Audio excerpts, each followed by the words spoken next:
মাদ্রাসা কি প্রয়োজন আছে আর মাদ্রাসা কোথা থেকে আসলো, মাদ্রাসা শিক্ষা ব্যবস্থা কবে থেকে শুরু। 2 নাম্বার হলো আজকে আমরা এই শিক্ষা ব্যবস্থাকে কোন জায়গায় নিয়ে গেছি,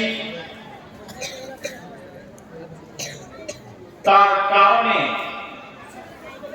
আমাদের আজকে 3 নম্বর পয়েন্ট নিয়ে আলোচনা হবে যে আমাদের অবস্থান আজকে কোন জায়গায়, ভালো না খারাপ।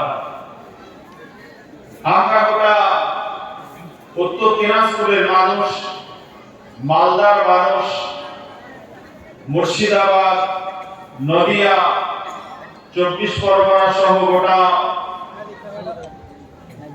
ভারতবর্ষের মানুষ আমরা এই শিক্ষা ব্যবস্থাকে কিভাবে নিচ্ছি আর কিভাবে নেওয়ার প্রয়োজন ছিল। গুটি কয়েক কথা আমি আপনাদের সামনে বলার চেষ্টা করব। ওয়া তাওফীক ইল্লা বিল্লাহ আলাইহি তাওয়াক্কালতু ওয়া ইলাইহি উনীব। আমার মাবুদ যদি আমাকে বলার তৌফিক দেন তো কিছু বলবো ইনশাআল্লাহ। ভাইয়া, সর্বপ্রথম আমাদের জানতে হবে যে জাতির মধ্যে, যে জাতির ভিতরে শিক্ষা নেই সে জাতি উন্নত জায়গায় পৌঁছাতে পারবে না। একটা পরিসংখ্যান আমরা জানি, না জানলে আমি বলছি, ভালো করে শুনুন। গোটা পৃথিবীতে বর্তমান সময়ে ইহুদি বসবাস করছে 1,50,00,000 বা 52,00,000। কত বললাম? 1,50,00,000 বা 52,00,000 ইহুদি বসবাস করছে। 2 মুসলিম বসবাস করছে গোটা ওয়ার্ল্ডে, গোটা পৃথিবীতে প্রায় 200 কোটি। কত বললাম? 200 কোটি মুসলমান বসবাস করছে। আর ইহুদি বসবাস করছে গোটা বিশ্বে 1,52,00,000। তার মানে 500টা মানুষ যদি থাকে তাহলে সেখানে একটা ইহুদিকে পাওয়া যাবে। আর 100টা মানুষ যদি থাকে তাহলে 6টা মানুষ যদি থাকে কোন জায়গায়, 6টার মধ্যে অন্যান্য ধর্মাবলম্বী থাকবে 5 জন আর মুসলমান থাকবে 1 জন। 6টার ভিতরে একটা মুসলমান আর 500টার ভিতরে একটা ইহুদি। তাহলে মুসলমান বেশি না ইহুদি বেশি? জোরে বলেন, মুসলমান বেশি না ইহুদি বেশি? কথা বুঝতে পারছেন না? গোটা ওয়ার্ল্ডে, গোটা পৃথিবীতে মুসলমানের বসবাস বেশি না ইহুদির বসবাস বেশি? মুসলমানের বসবাস বেশি। এরপরে গোটা বিশ্বে মুসলমানরা মার খাচ্ছে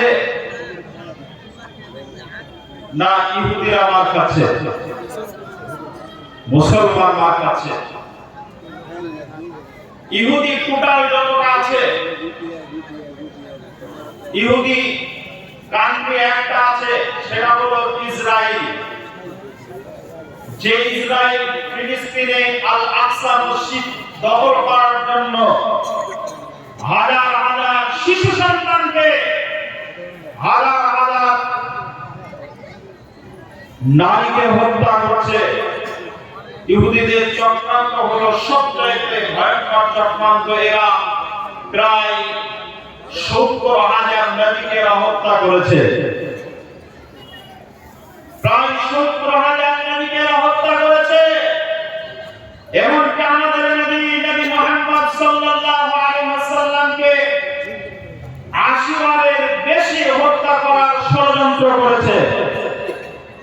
যখন মারতে পারেনি জীবিত অবস্থায়, নবীজির মৃত্যুর পর তার লাশকে নিয়ে অপমান করার জন্য লাশ চুরি করার ষড়যন্ত্র করেছিল, সেটা ধরা পড়ে গিয়েছিল।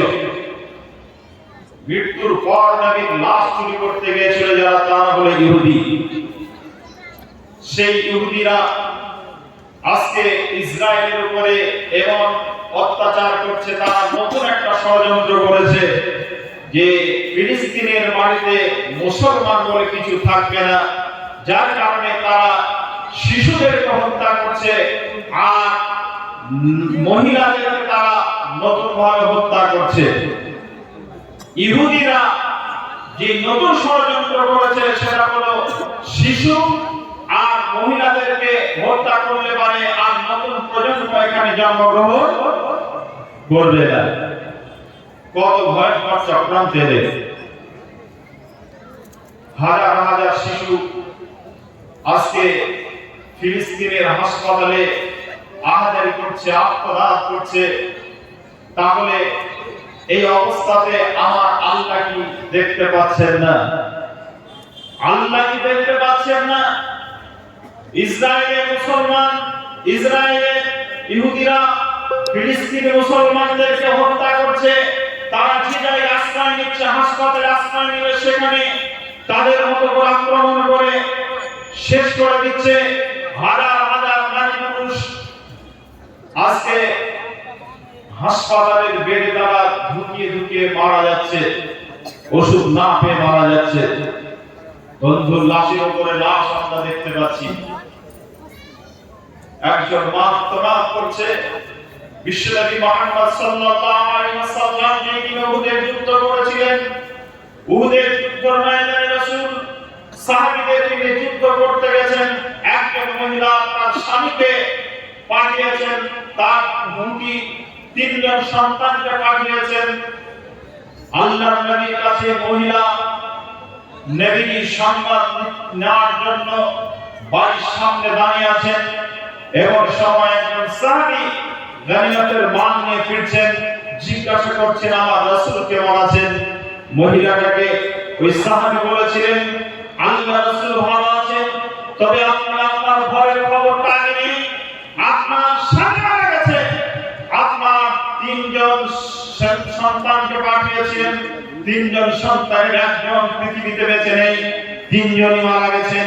এই খবরটা আপনি জেনেছেন কিনা জানি না, আমি আপনাকে খবরটা পৌঁছে দিলাম। তিনি শুকরিয়া সস্তা দিয়েছিলেন আল্লাহর কাছে, আত্মনাদ করে বলেছিলেন আল্লাহ আমি শহীদের মা হতে পারলাম, আমি আমার স্বামীকে হারিয়েছি, শহীদ হয়েছে আমার স্বামী, কিয়ামতের দিন আমি বলতে পারবো আমি শহীদের স্ত্রী। এরকম একজন মহিলা ফিলিস্তিনের মাটিতে, যে মহিলাটা 10টা সন্তানকে হারিয়েছেন যুদ্ধের ময়দানে ফিলিস্তিনে, আপনার ওই বাইতুল আকসা মসজিদ মুসলমানরা নামাজ পড়বে, সালাত আদায় করবে, এজন্য তার স্বামীকে তিনি ওই যুদ্ধে অংশগ্রহণ করিয়েছেন। 10টা সন্তান শেষ হয়ে গেছে, শহীদ হয়ে গেছে। তার স্বামী কাফন বাঁধা, তার দেহটা এসে তার সামনে যখন উপস্থিত করা হলো, সারিবদ্ধভাবে 10টা সন্তানের লাশ যখন সারিবদ্ধভাবে রাখা হলো, মেয়েটা আত্মনাদ করছে, বলছে আল্লাহ মাতা রাসূলুল্লাহ কখন তোমার সাহায্য আসবে? আল্লাহ তোমার সাহায্যের জন্য অপেক্ষা করছি। তিনি বলছেন হাসবুনাল্লাহ নি'মাল ওয়াকিল লিমান মাওলা ওয়া নি'মান নাসির। আল্লাহ তুমি মুসলমানদের জন্য যথেষ্ট, তুমি কাফা বিল্লাহ, তুমি আমাদের জন্য যথেষ্ট। অতএব আল্লাহ আমার সন্তান হারিয়েছে, আমার স্বামী হারিয়েছে, এজন্য আমি দুঃখিত নয়। আমি ওই রাসূলের জামানাতে যে সাহাবীদের অবস্থা ঘটেছিল, একজন মহিলা তার সন্তানকে হারিয়ে, স্বামীকে হারিয়ে যেমন দুঃখ পাননি, আমি তারই একজন রক্তের বন। অতএব সেই রক্ত আমার শরীরে রয়েছে, আমি সেই রক্ত নিয়ে আমি আজকে আল্লাহর কাছে একথা বলতে পারবো যে আল্লাহ আমি কিয়ামতের দিন আমাকে তুমি এখন ধৈর্য দাও, কিয়ামতের দিন যেন আমি এই চোখ মুছতে মুছতে নয়, আমি যেন কিয়ামতের দিন হাসি মুখে আমার সন্তানদের সঙ্গে স্বামীর সঙ্গে জান্নাতে পৌঁছাতে পারি। এই তাড়না নিয়ে আমার মতো হাজার মানুষকে ফিলিস্তিনের বাড়িতে তারা নিহত হয়েছে, তাদের সন্তান শহীদ হয়ে গেছে, স্বামী শহীদ হয়ে গেছে, এরপরেও তারা নিজেকে দুর্বল মনে করছে না, তারা নিজেকে পিছিয়ে যাচ্ছে না, কারণ তারা বক্তব্য রাখছে স্বামীর সামনে সন্তানদেরকে উদ্বুদ্ধ করার জন্য। 10 বছরের সন্তানকে আজকে দেখছিলাম, আপনার 10 বছরের সন্তানকে বলছে বেটা এখন আর বসে থাকার সময় নেই। গত রমজানে যখন ফিলিস্তিনের মাটিতে আমরা যখন বাইতুল আকসাতে যখন আমরা সালাত আদায় করছিলাম, গত রমজান মাসের তারাবির সালাত, তখন ওই শয়তানের দল আমাদেরকে সাজদারত অবস্থায় গুলি দিয়ে, বন্দুক ফায়ার করে গুলি দিয়ে সকলকে এক সাথে সমস্ত মুসলমানকে শহীদ করে দিয়েছে। তার চাইতে আমরা মসজিদের জন্য জীবিত অবস্থায় লড়বো, প্রয়োজন হলে আমরা শহীদ হয়ে যাব। আবার আল্লাহ তাআলা হাজারো সেনা এখানে মাঠে আমাদেরকে মদদ করবেন, যেমন বদরে মদদ করেছেন, বদরে মুসলমান জয় হয়েছে, আল্লাহ সাহায্য এসেছে। এখন সে আল্লাহ জীবিত আছে, যে আল্লাহ উহুদের প্রান্তে মুসলমানদেরকে জয় করেছে, যে আল্লাহ খন্দকের যুদ্ধ মুসলমানদের জয় করেছে, তাবুকের যুদ্ধ মুসলমানদের জয় করেছে, সব স্তরের সমস্ত জায়গাতে মুসলমানদেরকে জয় করেছে। আজও সে আল্লাহ আছে। এখন আমাদের ঈমানি পরীক্ষা নেওয়ার জন্য আল্লাহ বসে আছে। এখন আপনারা বলবেন যে মাওলানা এক মানুষ মারা যাচ্ছে, তারপরে আল্লাহ কেন নীরব দর্শকের ভূমিকা পালন করছেন? আল্লাহ ফিলিস্তিন তো চলছে, কিছুদিন আগে আমাদের পার্শ্ববর্তী দেশ মায়ানমারে মুসলমানদেরকে মেরে শেষ করলো, পিস বানিয়ে দিল, আগুন জ্বালিয়ে হাত পা বেঁধে ঘুম থেকে ছুঁড়ে আগুনে ফেললো। আমার আল্লাহ দর্শকের ভূমিকা পালন করছেন, আল্লাহ কি নজরে দেখতে পাচ্ছেন না? প্রশ্ন আসে কি আসে না? কথা বলেন, আসে। এর জবাব আপনারা পাবেন। আল্লাহর নবী তিনি সহিহ হাদিসের মধ্যে নিয়ে এসেছেন, আমি আপনাদের কাছে বলবো। ভাইয়া, তার আগে আজকে চলুন আমি সর্বপ্রথম কেন আজকে মুসলমান দুর্বল আর গোটা বিশ্বে ইহুদি খ্রিস্টান এত শক্তিশালী কেন, সে কথা বলার জন্য আজকে মাদ্রাসা শিক্ষা দিয়ে শুরু করতে যাচ্ছি। চলুন, আল্লাহ নবী যখন নবী হননি, তিনি একটা মাদ্রাসাতে লেখাপড়া করছিলেন। ওই মাদ্রাসাটার নাম হলো দারে হীরা। ওই জায়গাটার নাম হলো দারে হীরা, জাবালে নূর বলা হয় যে পাহাড়টাকে। যে হাজি সাহেব হজ করতে গেছেন, আমার ভাই মুফতাজুল ইসলাম এবছর উমরা করে এলেন। আমার মঞ্জুর ভাই মঞ্জুর বিন আব্দুল জালিল, ওনার ইউটিউবের চ্যানেল আছে, আজকে হয়তো এখানে আছে, উনি গিয়েছিলেন। আপনারা যদি যান, আমার ভাই আমার পরে আসবেন, ওনার সাথে যোগাযোগ রাখবেন। উনি নিজে যান, কিছু মানুষকে ইবাদত করার উদ্দেশ্যে নিয়ে যান।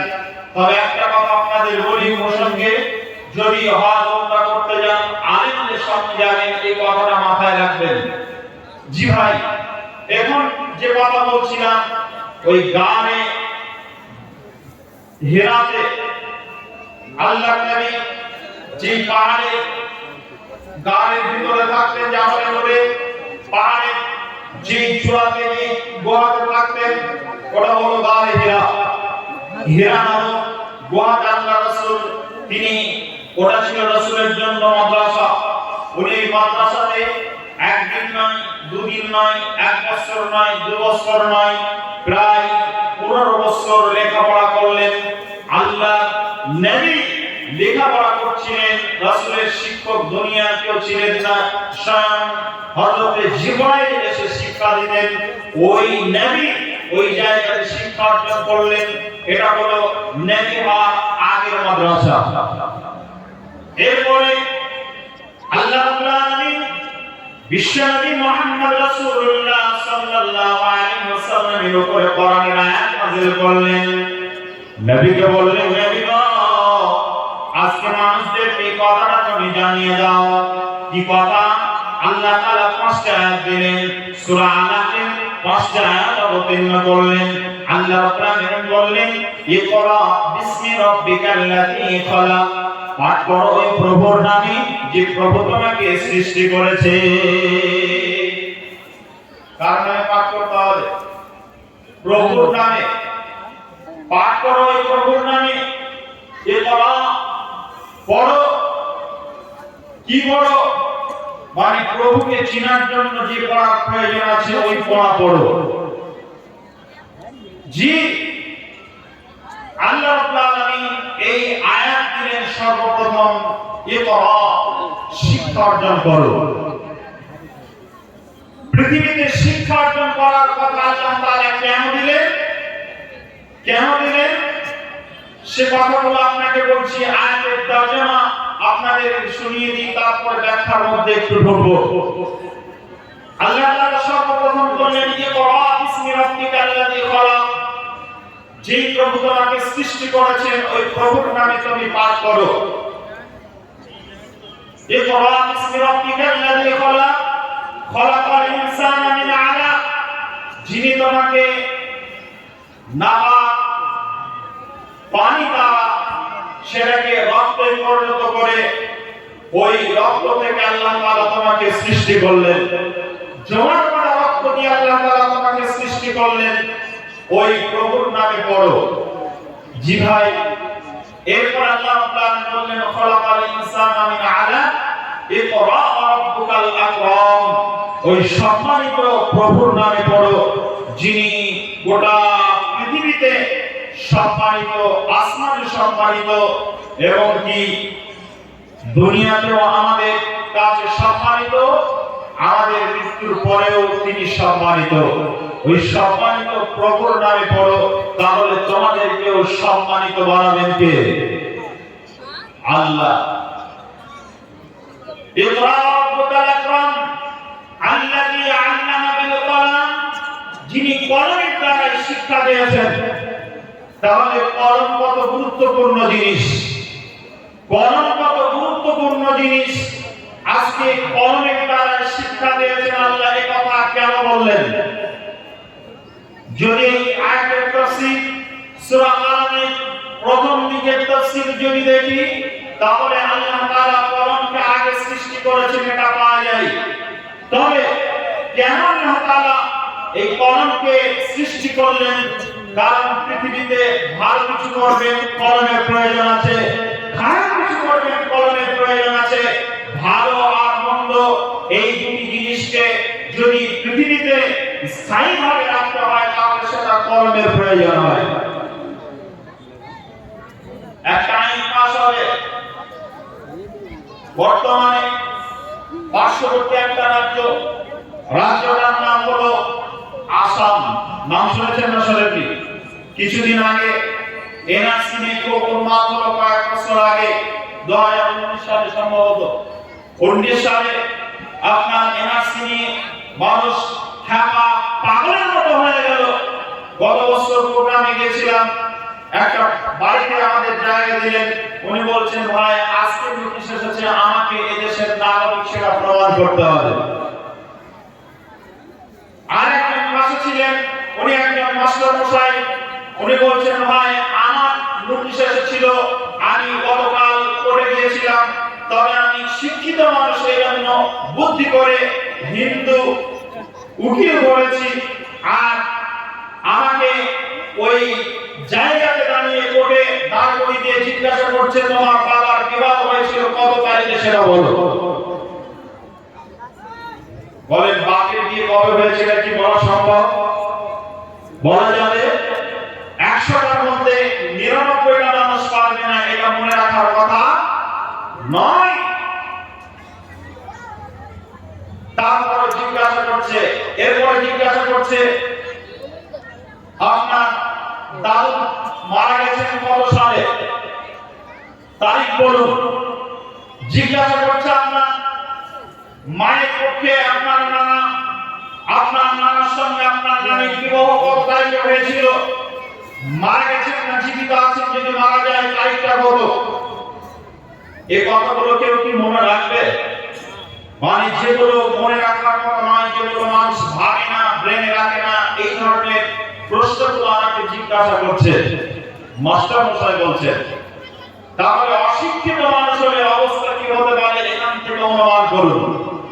সেই এনআরসি আমাদের পশ্চিমবাংলা ভারতেও 2019 সালে চালু করার জন্য খুব উঠে পড়ে লেগেছিল, এবং কি এনআরসি নিয়ে মানুষ ব্যতিগ্রস্ত ছিল কি ছিল না? জি ছিল।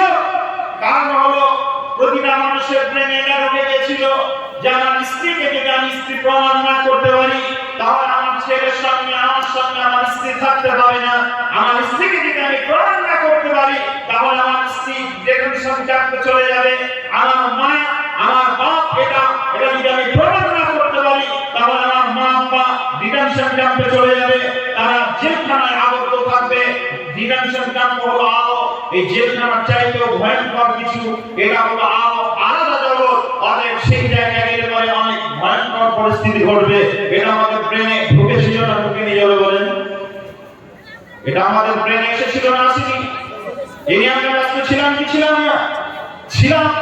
যে আইনটা যেদিনে তৈরি হয় ডিটেনশন ক্যাম্পে ঢোকাতে হবে যারা এদেশের নাগরিক নয়, যারা থার্ড পার্সন নাগরিক, তাদেরকে এই ডিটেনশন ক্যাম্পে ঢোকানো হবে।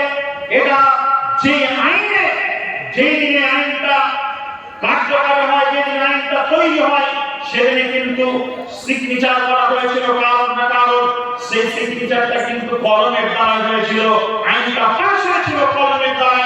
সেটা মানুষের জন্য ভালো হোক চাই খারাপ হোক, আইনটা পাস হয়েছিল কলমের দ্বারা।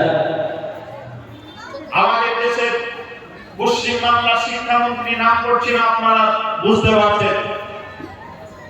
এই বীরভূমে একজন খুব তাগড়া নেতা বর্তমানে এখন জেলখানায় আছেন, যাকে ফাটাকেস্টের নামে আমরা চিনি।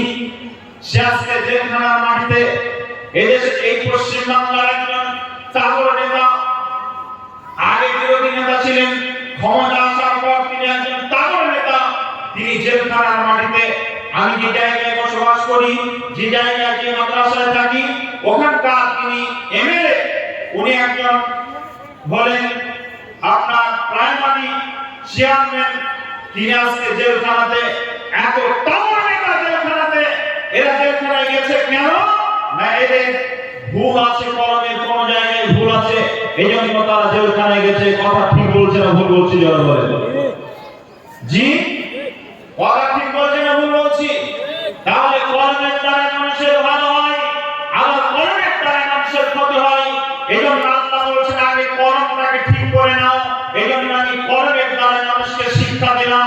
এই কলম যদি ঠিকভাবে চলে জনগণের এটা ভালো হবে, এটা জনগণের জন্য কল্যাণকর হবে। আর যদি কলম অন্য রাস্তায় চলে তাহলে মানুষের বিপদ আসবে কি আসবে না? আপনারা বলে আসবে, জি ভাই আসবে। এই জন্য আল্লাহ তাআলা বললেন আল্লামা বিল কলাম, আমি কলমের দ্বারা শিক্ষা দিলাম। আল্লামাল ইনসানা মা লাম ইয়ালাম, হে মানব জাতি শুনে নাও, যেটা তুমি জানতে না সে শিক্ষাটা আমি তোমাকে জানিয়ে দিলাম। আমরা পৃথিবীতে কিছুই জানতাম না।